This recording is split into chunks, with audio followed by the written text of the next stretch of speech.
Swagatam, welcome. Thanks for joining me today. Today we're going to do yoga for our wrists. These are a grouping of practices that I do often, not all together in a group like we'll do today, but mixed in with my practices throughout the week to keep the wrist healthy and happy, strong and supple. I'm going to do this seated on the floor like this. You can certainly sit in a chair to do this. And as we do move through this sequences today, I will offer some alternatives if being on the floor presents a challenge for you. So you have you can still do all of this, whether or not you can get up and down off the floor. You have a lot of options. So our first group of practices, we're going to look at hydrating the tissues and maintaining mobility. So we can simply start with bringing the hands together in front of the heart. This is our Anjali Mudra that we do when we say Namaste. And the first thing to take a look at is when you place your hands together, can you get your fingers to all touch each other? Right? So if this is happening a bit, then you're going to want to just really practice and bring some attention to pressing the fingers into each other. Some of the things we're going to be doing will help work on this. Once you have your hands in this position, then we're going to play with bringing it down. So I'm bringing the wrists level with the elbows and continuing to press. And I'm not pressing aggressively, but I am firmly pressing my fingers into each other. Then I'm going to take the wrists apart and lower the base of the fingers as if I was trying to bring the base of the fingers, the wrists, and the elbows all into one plane. Of course, you can see it's a little curved. We don't really have straight lines in our body. Of course, my thumbs are coming apart in the base of the pinky fingers, and then we'll bring them back together. And then let's bring the forearms together.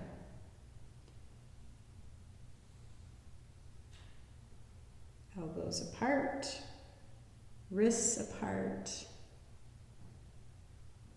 wrists together, forearms together, and you could even bring them up. Good. So now let's look at something that's really important in our yoga postures, especially if you're bearing weight in your hands. And that's this angle between the index finger and the thumb. So we really want this thumb to be able to come away from the fingers as much as possible. So if this is kind of your range of motion here, you want to start working on bringing that thumb down. And I'm taking my fingers this way. So just spending a little bit of time. You could take a break from your daily activities and just do a little stretch here. In the experiential anatomy video, we looked at massaging the hand, the pad of the thumb, and the little finger in the palm. That can be part of this practice.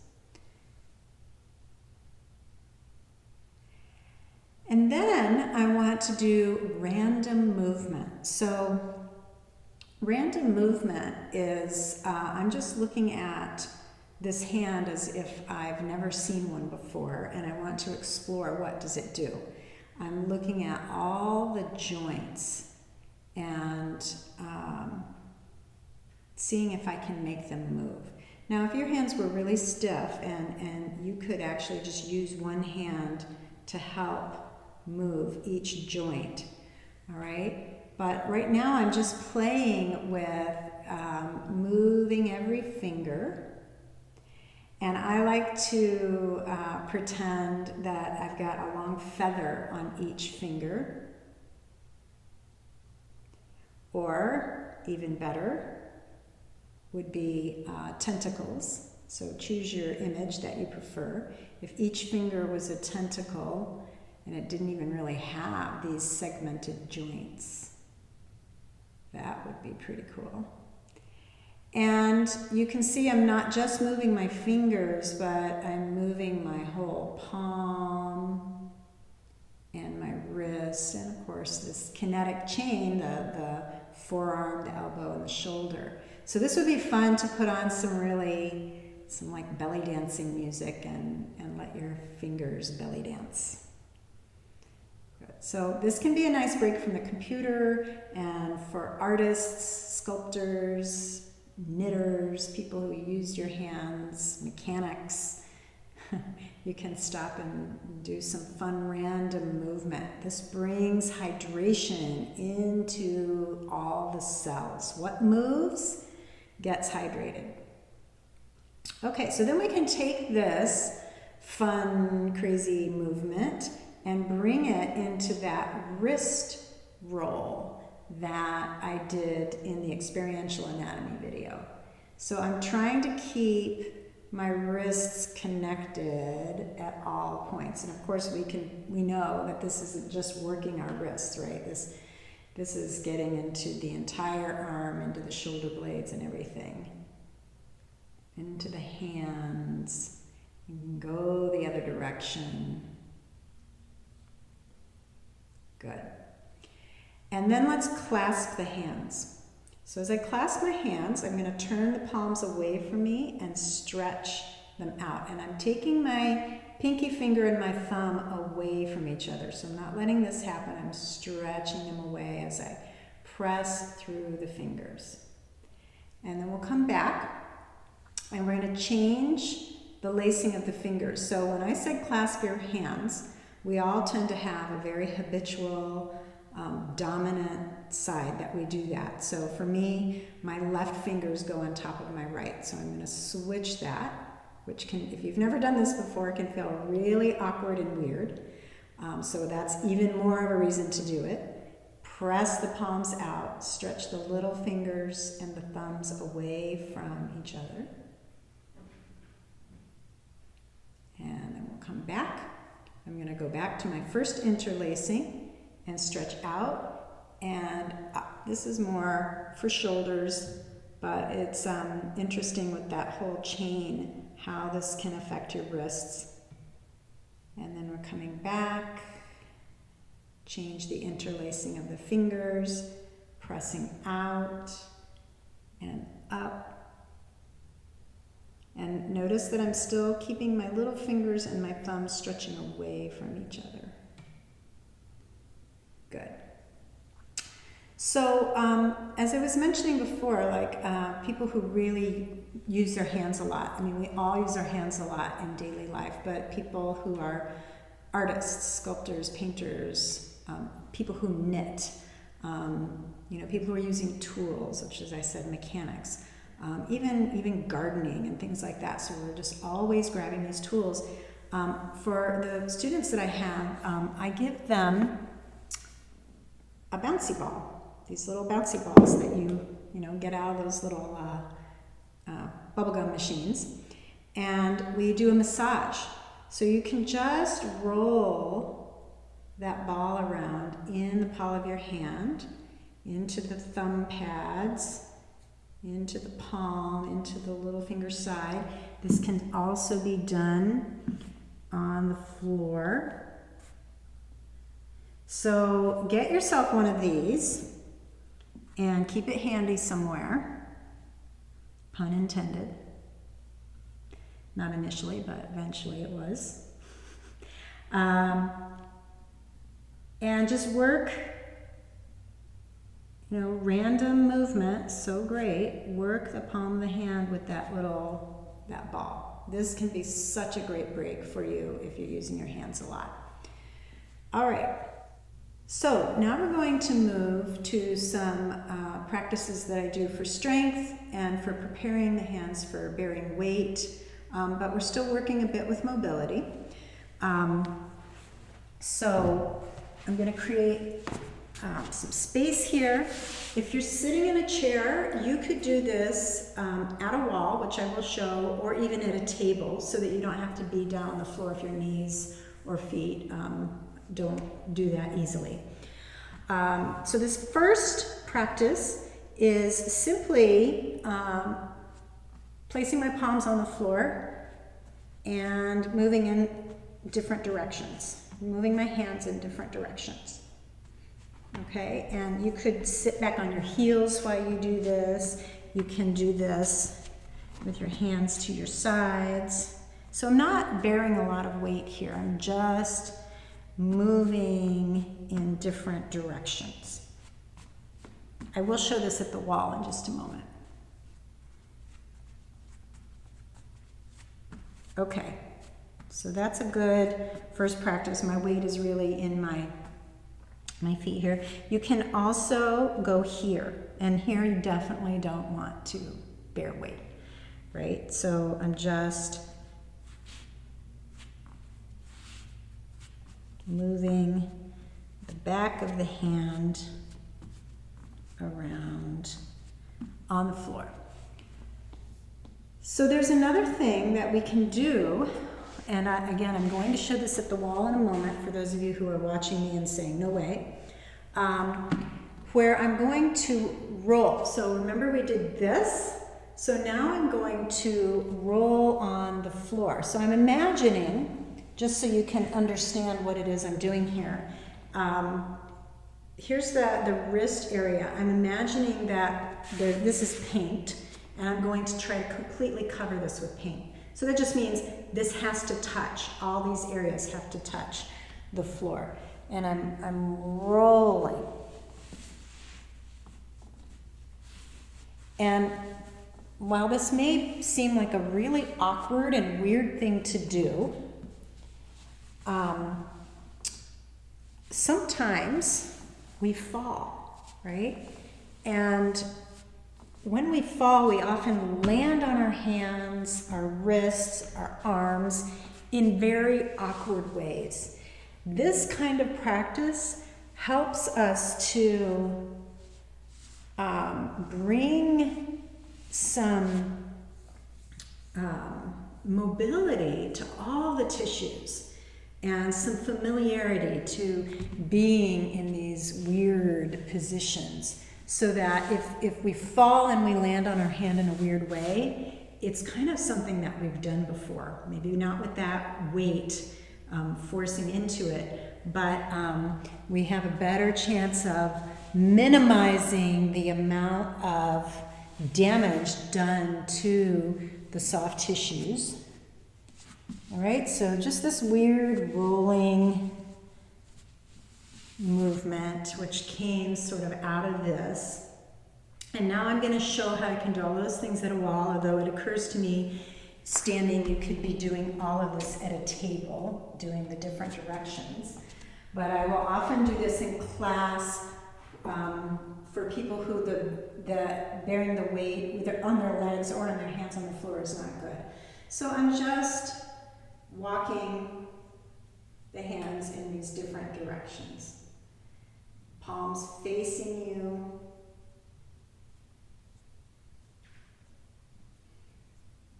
All right. And you can even do that rolling. I'm just going to do one hand right now, but just to demonstrate. Notice how my whole body moves with this. All right. So that's a great practice, and brings up so much liveliness in the arms. I hope you feel that after practicing that a little bit. So now we're going to do some strengthening work. And again, this could also be done at the wall, so just know that whatever I'm doing here, give it a try at a wall or at a table. And this practice, I'm going to place my hands on the mat in front of me. My weight is in my legs. I'm actually sitting with my toes curled under. This is a nice stretch for my soles of my feet and my toes. And I'm going to grab the floor as if it's a soft material, and I could actually just grab a whole handful of it and pick it up. So you can see my fingers are working like that. All right, and then I'm going to do that from the side. Notice that I've got my thumb Really stretched out here as I'm doing this. Now let's go back and let's see if I can show that from here. Grabbing the floor. Right? So in addition to this grabbing, where you can feel tissues in your arms working, we're going to see as I do, rest my hand here, if I could lift my fingers up, right? I actually can lift them up a little bit. Your fingers may not move at all. So when we do that, you start to feel a lot of the muscular soft tissues working in your forearm. And then here, lift the fingers away, and then really difficult here, lift them up. So you could alternately grab and lift, and grab and lift. And if you do this for a little while, I'm starting to feel it in the forearm, both the extensor muscles and the flexor muscles working and strengthening. So that's a great practice to, especially for a lot of the yoga practices that we do where we're bearing weight on our hands. All right, so now we're going to get into some of those yoga poses where we bear weight on the hands. And it's really important to think about when you are in some of those poses like downward dog, planks, and so on, the angle of your wrist. Now, a normal person, so I should say the maximum actual movement, range of movement at the wrist is actually 70 degrees.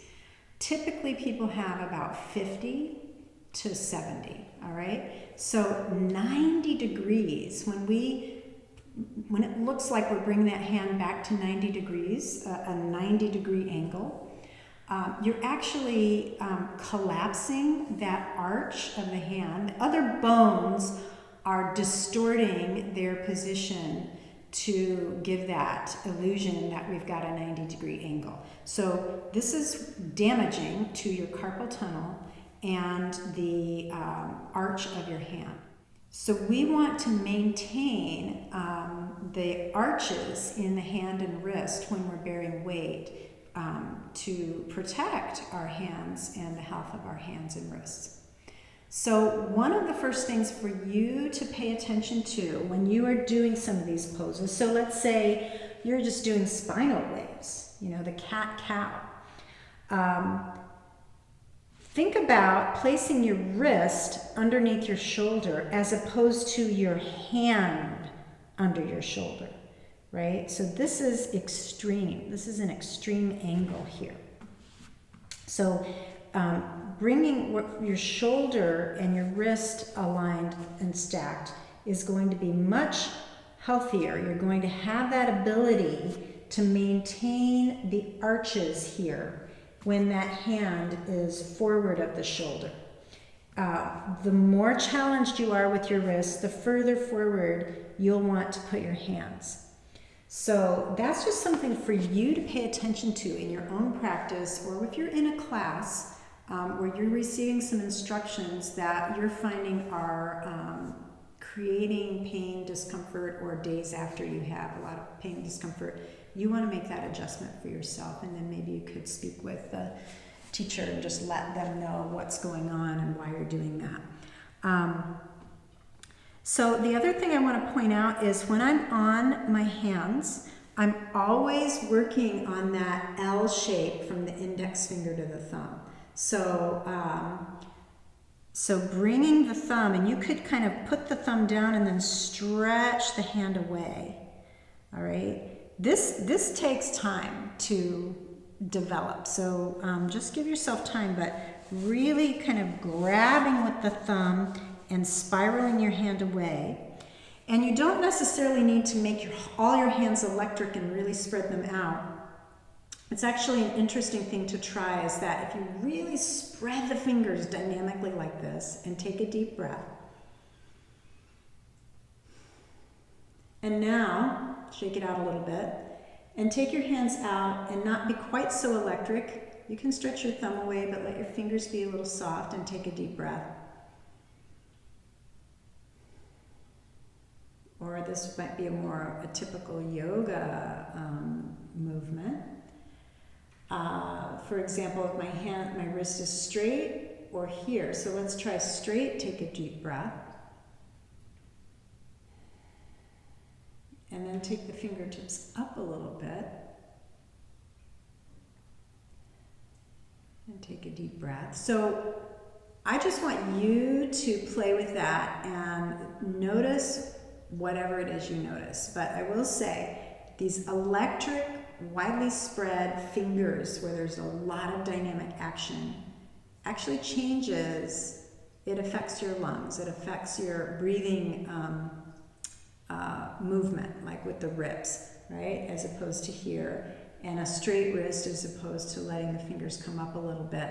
Just notice if you feel a difference in your ability, your freedom for breathing. So that's sort of onto a different story, but obviously I love that beautiful connection between what's going on in the wrist, the fingers, the wrist, and our rib cage and our ability to breathe.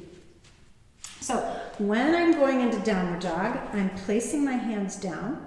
I'm stretching that thumb away. I'm bearing the weight in this thumb index finger area, as we learned in the experiential anatomy video, that I want my weight on this side of the wrist because it's much more stable. The connective tissue and the joint is actually more able to bear weight than the little finger side. So what we do not want is this. If this is your downward dog, if this is your plank, I know you have wrist troubles. I know you're feeling it, all right? Because you're putting weight in this very fragile part of the hand. So that's number one, is really work on sending that weight into the inner part of the hand. And you could try taking your hands out a little wider. Maybe your shoulders are contributing to that. Good. So I don't have my hand back underneath my shoulder. It's ahead of my shoulder. And then when I curl the toes under and bring myself up, I'm really pressing through the thumb side of the wrist, the index finger and thumb side of the wrist. You can grab your mat with your pads of your fingers. Pull the arches of your hands up like a suction cup. This will bring more strength and protection to your carpal tunnel, to your hand. And this applies as you go into a plank, into a side plank, and of course, the trickiest one, chaturanga. So, maintaining those arches, maintaining that suction cup, that grip, and that angle are some of the most important things you want to experiment with, explore on your own. So after we've done poses like that, say you're in a class where you do a bunch of downward dogs, or you're in your own home practice, a bunch of downward dogs, planks, spinal waves, you've been on your hands a long time, here's a great practice to do. Stretch your arms out and turn the palms away from each other, thumbs down. Take your right arm over your left and clasp the hands. The arm that's on top, that hand is going to draw back, pulling the bottom hand with it, keeping your elbows straight. So what you should feel on that bottom hand is a nice stretch through here. This is a great thing to do after a yoga practice where you've been on your hands a lot. And then you release and you switch sides. So now the left hand is going over the right, clasping. My left hand is going to draw back, pulling the right hand back and stretching the forearm of the right hand. So all those muscles that just worked really hard are getting a nice stretch, a counter pose. You could do this just once on each side or a couple times. Can do your random movement. And then this is from the experiential anatomy video. Trying to see what the best way to do this would be. Take the 2 middle fingers and straighten your arm, bring your hand back and draw those fingers back. All right, so this is really great for the carpal tunnel, which is that bony bridge in the wrist that your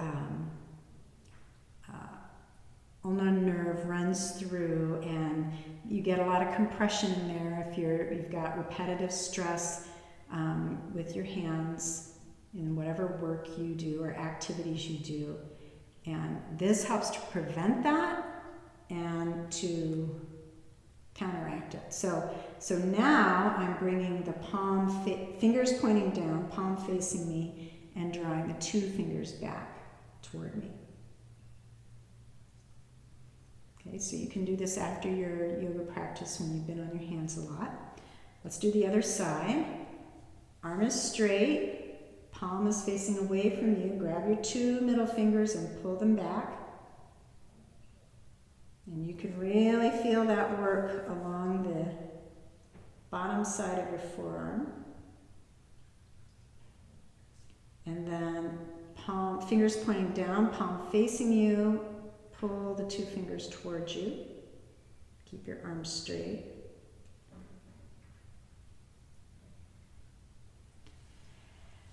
And then just some nice fun random tentacle finger movement.